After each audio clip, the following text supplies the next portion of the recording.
এটাই হলো কলকাতার সব থেকে বড় রথ।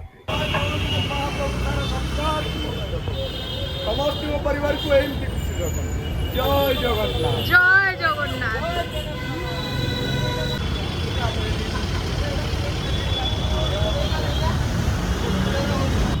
আর কিছুদিন পরে শুরু হচ্ছে আমাদের সকলের রথযাত্রার উৎসব।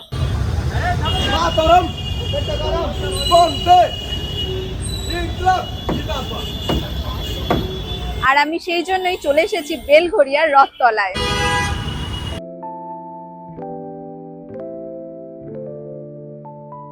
Hello everyone, welcome to my YouTube channel. আমি বং এক্সপ্লোরার রিয়া আবার চলে এসেছি একটা নতুন ভিডিও নিয়ে। আজকে আছি বেলঘড়িয়ার রথতলাতে। বেলঘড়িয়ার রথযাত্রা পশ্চিমবঙ্গের অন্যতম প্রাচীন আর ঐতিহ্যবাহী উৎসব। পেছনেই তৈরি হচ্ছে জগন্নাথ, বলরাম আর সুভদ্রার রথ, আর চলছে রথযাত্রার প্রস্তুতি। চলুন এরই কিছু ভিডিও আপনাদের সঙ্গে তুলে ধরি। আর ভিডিওটা ভালো লাগলে অবশ্যই লাইক, শেয়ার এন্ড সাবস্ক্রাইব করবেন। আর এরকম সুন্দর সুন্দর ভিডিও দেখার জন্য আমার পাশে থাকবেন। উত্তর চব্বিশ পরগনার কামারহাটি বেলঘড়িয়া রথতলা মোড় বিটি রোডের ধারে প্রতি বছর এক অনন্য ধর্মীয় উৎসবের সাক্ষী থাকে এই অঞ্চল।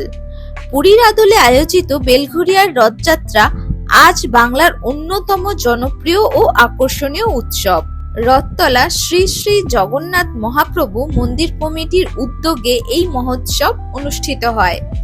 প্রতি বছর হাজার হাজার ভক্ত ও দর্শনার্থী এখানে সমবেত হন শুধু একবার রথের দড়ি টানার পুণ্য লাভের আশায়। এই রথযাত্রার বিশেষ আকর্ষণ হলো তিনটি বিশাল রথ, 16 চাকা বিশিষ্ট 35 ফুট উচ্চ জগন্নাথ দেবের রথ নন্দীঘোষ, 35 ফুট উচ্চ বলভদ্রের রথ তালধ্বজ এবং 12 চাকা বিশিষ্ট 31 ফুট উচ্চ সুভদ্রা দেবীর রথ দর্পদলন। সম্পূর্ণ কাঠের তৈরি এই রথগুলোর গঠনশৈলী অবিকল পুরীর রথের অনুকরণে নির্মিত, যা এই উৎসবকে আরো বিশেষ করে তোলে। শুধু তাই নয়, রথ নির্মাণের জন্য পুরী জগন্নাথ মন্দির থেকে দক্ষ কর্মীদের নিয়ে আসা হয়। জনশ্রুতি অনুসারে গঙ্গার ঘাটে ভেসে আসা নিমকাঠ দিয়ে জগন্নাথ, বলরাম ও সুভদ্রার মূর্তি তৈরি করে ঘোষাল পরিবারকে পাঠানো হয়। আর সেখান থেকেই শুরু হয় বেলঘড়িয়ার এই ঐতিহ্যবাহী রথযাত্রা।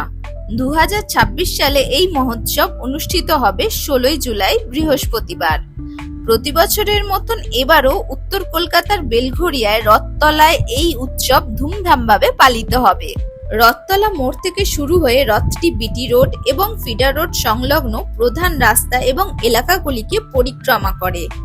নির্দিষ্ট দূরত্ব অতিক্রম করার পর রথটি পৌঁছে যায় স্থানীয় গুন্ডিচা মন্দির, যাকে ভক্তরা মাসির বাড়ি নামেও চেনেন।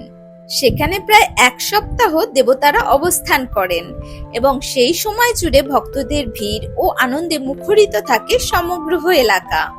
এইভাবেই ঐতিহ্য, ভক্তি আর উৎসবের মিলনে বেলঘড়িয়া রথযাত্রা প্রতি বছর হয়ে ওঠে এক অনন্য সাংস্কৃতিক ও ধর্মীয় অভিজ্ঞতা।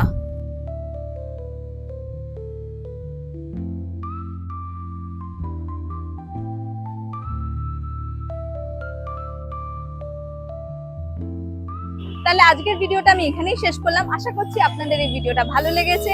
আর আমি যা যা ইতিহাস এই রথযাত্রার ব্যাপারে আপনাদের সাথে শেয়ার করলাম সেটাও আপনাদের ভালো লেগেছে। তাহলে এরকম সুন্দর সুন্দর ভিডিও দেখার জন্য আপনারা জানেন কি করতে হবে, আমার চ্যানেলকে সাবস্ক্রাইব করতে হবে। আর যেটা বেল আইকন আছে সেটা অবশ্যই ট্যাপ করে রাখবেন, যাতে নেক্সট টাইম এরকম সুন্দর ভিডিও আপলোড হলে আপনাদের কাছে নোটিফিকেশন চলে যায়।